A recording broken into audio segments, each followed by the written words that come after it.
എങ്ങനെയുണ്ടായിരുന്നു ജയിലിലെ ജീവിതം? നല്ല എക്സ്പീരിയൻസ് ആയിരുന്നില്ലേ? ഇപ്പൊ മനസ്സിലായോ ഈ ചന്ദ്ര ആരാണെന്ന്? മനസ്സിലായി. ആര്? തറ, ഭൂലോക തറ. നിന്നെ പോലെ ഒരാളെയാണല്ലോ ഇത്രയും കാലം ഞാൻ വിശ്വസിച്ചെന്ന് ഓർക്കുമ്പോഴേ എന്റെ തല താന്നു പോവാ. എനിക്കിത് തന്നെ കിട്ടണം. നിന്നെ പോലുള്ളവരെ വിശ്വസിച്ച ഇതല്ല ഇതിനപ്പുറം കിട്ടുമോ എന്നുള്ള പാഠം പഠിക്കാനേ എനിക്ക് ഒരു അവസരം കിട്ടി. അടുത്ത ഊഴം പ്രിയപ്പെട്ട ആങ്ങളുടേതാ. സിദ്ധുവും ഇതുപോലെ ഒരു ദിവസം അകത്ത് പോവും. ഡി, ജയിലേ എനിക്ക് മാത്രം ഉള്ളതല്ല, നിന്നെ പോലുള്ളവർക്കും അവിടെ താമസിക്കാം. ശ്രമിച്ചു നോക്ക്, വിജയിക്കുമെന്നറിയാലോ. ഇതിനൊക്കെയുള്ള ശിക്ഷ കിട്ടാതെ പോകുന്നാണോ നീ വിചാരിക്കുന്നത്? ഓരോന്നിനും എണ്ണി എണ്ണി നീ കണക്ക് പറയേണ്ടി വരും. എനിക്ക് ഒരു പേടിയില്ല, പകരം വാശി കൂടി കൂടിയാ വരുന്നേ. ഇത്തവണ ചെറിയൊരു അബദ്ധം പറ്റി, ഒരു ചെറിയ കാൽക്കുലേഷൻ മിസ്റ്റേക്ക്. അതുകൊണ്ടാ നിങ്ങൾ ഇവിടെ തിരിച്ചെത്തിയത്.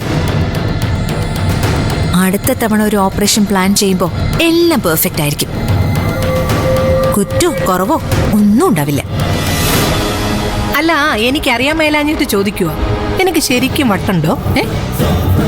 ഉണ്ടെങ്കിൽ ഏതെങ്കിലും പ്രാന്താശുപത്രി പോയി ചികിത്സിക്ക്. വെറുതെ എന്തിനാ മറ്റുള്ളവരെ ബുദ്ധിമുട്ടിക്കുന്നത്? നിങ്ങളല്ലേ എന്നെ ബുദ്ധിമുട്ടിച്ചത്. ഞാനിവിടെ അനുഭവിച്ച അപമാനത്തെക്കുറിച്ച് അറിയാലോ. അതിനെ ഇതൊന്നും ചെയ്താ പോരാ. എന്നെ ചെയ്യടി, എന്നെ അങ്ങ് കൊല്ലേ. എന്താ എന്താ ഒരു ബഹളം? ഒന്നുമില്ല അച്ഛാ. വീണ്ടും വഴക്കായല്ലേ?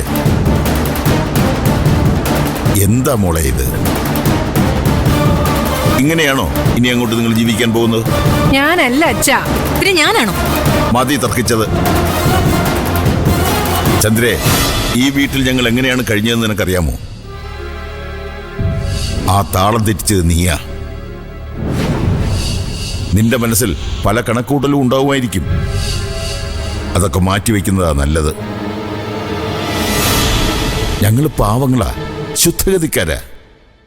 പക്ഷേ അളമുട്ടിയാൽ എന്തു ചെയ്യും?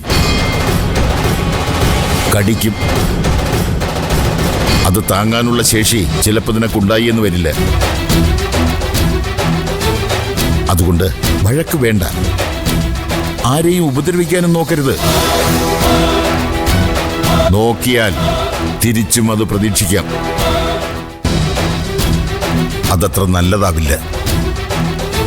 നിനക്ക് ചിലപ്പോൾ താങ്ങാൻ പറ്റിയെന്നും വരില്ല.